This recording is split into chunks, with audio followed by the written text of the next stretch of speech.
सुषमा हर समय अपनी बूढ़ी सास को तंग करती रहती थी। सारा दिन बेचारी कौशल्या घर के काम करती और जब रोटी मांगने की बारी आती तो सुषमा कौशल्या के हाथ से थाली छीन लेती। ओहो, आंगन में कपड़ों का ढेर लगा हुआ है, इधर 2 रोटी की थाली, बूढ़ी हो गई पर खुराक अभी भी 10 रोटियों वाली है। सुषमा, मैंने सुबह से कुछ नहीं खाया, एक प्याली चाय तक नहीं पी बहू। हाँ तो मर नहीं जाओगी अगर पूरा दिन कुछ नहीं खाओगी तो। जाकर पहले कपड़े धो लो, उसके बाद रात का खाना बनाकर कुछ खाना, और दिशा के पापा आ जाएं उससे पहले चुपचाप अपने कमरे में जाकर लेट जाना। दिशा के पापा को जरा सी भी भनक लगी कि मैंने आपसे काम करवाया है तो फिर मुझसे बुरा कोई नहीं होगा। बेचारी कौशल्या ऐसे ही अपनी बहू सुषमा के अत्याचार सहन कर रही थी। उसके बेटे सुमेर को बिल्कुल भी भनक नहीं थी कि उसकी माँ के साथ ये सब क्या हो रहा है। माँ कहाँ हो, सो गई क्या? देखो, मैं आपके घुटनों पर लगाने का मालिश का तेल लेकर आया हूँ। आप कह रही थी ना कि आपके घुटनों में दर्द रहता है, लाओ मैं आपके घुटनों की मालिश कर देता हूँ। अरे नहीं मेरे बच्चे, तू मेरे लिए इतना सोचता है, मेरे लिए यही काफी है। तो सुबह से दुकान से थका रहा आया है, जा पहले गरम गरम रोटी खा ले। मैंने आज तेरी पसंद की अरबी की सब्जी बनाई है। ठीक है माँ, पर याद से ये तेल लगा लेना, अभी तुम सो जाओ। कौशल्या अपने आंसुओं को आंखों में दबा लेती है और सुमेर जैसे ही कमरे से बाहर जाता है वो फूट फूट कर रोने लगती है। ऐसे ही दिन बीत रहे थे। एक दिन दिशा कौशल्या से बोली, दादी आज मेरी कुछ सहेलियां खाने पर आने वाली हैं, उनके लिए बढ़िया बढ़िया पकवान बनाने की पूरी जिम्मेदारी आपकी है। पकवान तो मैं बना दूंगी पर मेरी तबीयत बहुत खराब है, तेज बुखार है। सुमेर अभी मुझे दवाई देकर गया है, तुम अपनी मम्मी से कह दो, वो थोड़ी मेरी मदद कर देंगी। क्या कहा? मैं आपकी मदद कर दूं? मेरे तो वैसे ही कमर में आज बहुत दर्द है, सारा खाना आपको ही बनाना होगा। और हाँ, दिशा की सहेलियों के आने से पहले सारा खाना बना देना, वरना आपकी खैर नहीं, मैं सोने जा रही हूँ। माँ, अगर दादी सारा खाना नहीं बना पाई तो मेरी सहेलियों के सामने मेरी बेइज्जती हो जाएगी। और माँ, अभी तो बाजार से समोसे और लड्डू भी लेकर आने हैं, मैं बहुत थक गई हूँ, मुझे तैयार भी होना है। तुम दादी को भेजकर समोसे और लड्डू मंगवा दो। जाओ, जाकर बाजार से समोसे और लड्डू ले आओ, समोसे गर्म होने चाहिए। सुषमा कौशल्या को बाजार से समोसे और लड्डू खरीदने भेज देती है। सुषमा समोसे और लड्डू खरीद कर लौट रही थी कि अचानक उसका पैर एक पत्थर से टकरा गया और उसके हाथ से सारे समोसे और लड्डू नीचे गिर गए। हे भगवान, ये क्या हो गया? सारे समोसे और लड्डू जमीन पर गिर गए। मेरे पास तो और पैसे भी नहीं है, अगर खाली हाथ घर लौटी तो बहू बहुत गुस्सा करेगी। अब मैं क्या करूं? कुछ समझ नहीं आ रहा। कौशल्या रोती हुई एक पेड़ के नीचे बैठ जाती है। जैसे ही कौशल्या के आंसू जमीन पर गिरते हैं वो सोने के बन जाते हैं। ये देखकर कौशल्या हैरान रह जाती है। ये क्या, मेरे आंसू सोने के बन गए? ऐसा कैसे हो गया? तभी कौशल्या को उस पेड़ में से एक आवाज आती है, मैं एक जादुई पेड़ हूँ, तुम मेरी छाया में बैठकर रो रही थी, इसलिए तुम्हारे आंसू सोने के बन गए। अपना दुख कहो, तुम्हें क्या परेशानी है? जादुई पेड़, मैं बहुत दुखी हूँ, मुझसे अब और दुख नहीं सहा जाता। मैं अपना दुख अपने बेटे से भी नहीं कह सकती, वरना मेरे बेटे की बसी बसाई गृहस्थी उजड़ जाएगी। कौशल्या जादुई पेड़ को अपना सारा दुख बताती है। तुम इस सोने को दुकान पर बेच दो, फिर उन रुपयों से सामान खरीद कर घर लाओ, तुम्हारी परेशानी हल हो जाएगी।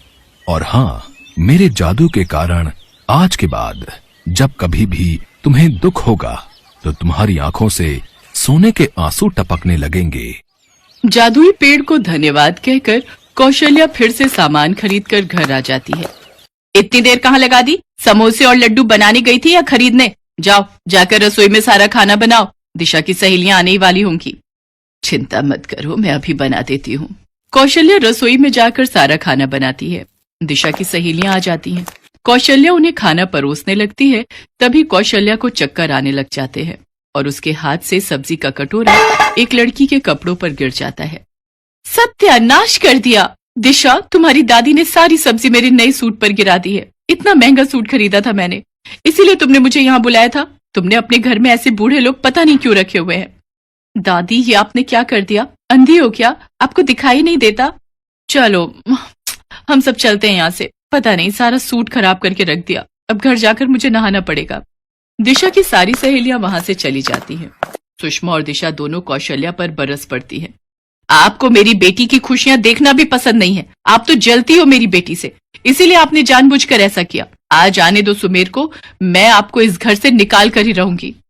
ऐसा न कहो बहू, गलती से मुझसे सब्जी गिरी थी, मैंने जानबूझकर ऐसा नहीं किया। मैं ऐसा बिल्कुल भी नहीं चाहती थी। मैं अपनी पोती के साथ भला ऐसा क्यों करूंगी। कौशल्या रोने लगती है। उसे तो याद ही नहीं था कि जब वो रोएगी तो उसके आंसू सोने के बन जाएंगे, और जादुई पेड़ के कहे अनुसार उसके आंसू सोने के बन जाते हैं। टपकते हुए सोने के आंसुओं की तरफ सुषमा और दिशा की नजर जाती है और वो चौंक जाती हैं। ये कैसा जादू है? आंसू सोने के बन गए? ये तो असली सोना है। ये सब क्या राज है? कहीं तुमने कोई जादू तो नहीं सीख लिया? मुझे सच सच बताओ। कौशल्या घबरा जाती है और डर से सारी सच्चाई अपनी बहू को बता देती है। अब तो मैं तुम्हें रोजाना रुलाऊंगी ताकि तुम और सोना उगलो। इस बारे में सुमेर से कुछ भी नहीं कहोगी, वरना मैं दिशा को लेकर हमेशा के लिए ये घर छोड़कर चली जाऊंगी। उस दिन से जानबूझकर जब भी मौका मिलता सुषमा कौशल्या को तंग करने लगती और कौशल्या के आंसू जमीन पर गिरकर सोने के बन जाते। कुछ दिन बाद सुषमा के पास कौशल्या को तंग करने के लिए कुछ नहीं था, इसलिए अब वो कोई रास्ता ही नहीं ढूंढ पा रही थी जिससे कौशल्या के आंसू निकले। एक दिन वो कौशल्या पर बरस पड़ी। आप रो क्यों नहीं रही हो? मैं इतनी देर से बोल रही हूँ अपने आंसू निकालो। पिछले 2 दिन से आप बिल्कुल नहीं रो रही हो। ऐसे मेरे पास सोना कैसे आएगा? मुझे सोने के आंसू चाहिए। मुझे अपने लिए बहुत सारे जेवर बनाने हैं। सुषमा बहू, मैं क्या करूं, मुझे रोना नहीं आ रहा है। लगता है मेरे आंसू सूख गए हैं। अब मेरी आंखों से आंसू नहीं निकल रहे। मुझे लगता है दादी झूठ बोल रही हैं। ये खुद रोकर अपने आंसुओं से सोना बनाकर बाजार में बेच आती होंगी और अपने पास पैसे जोड़ रही होंगी।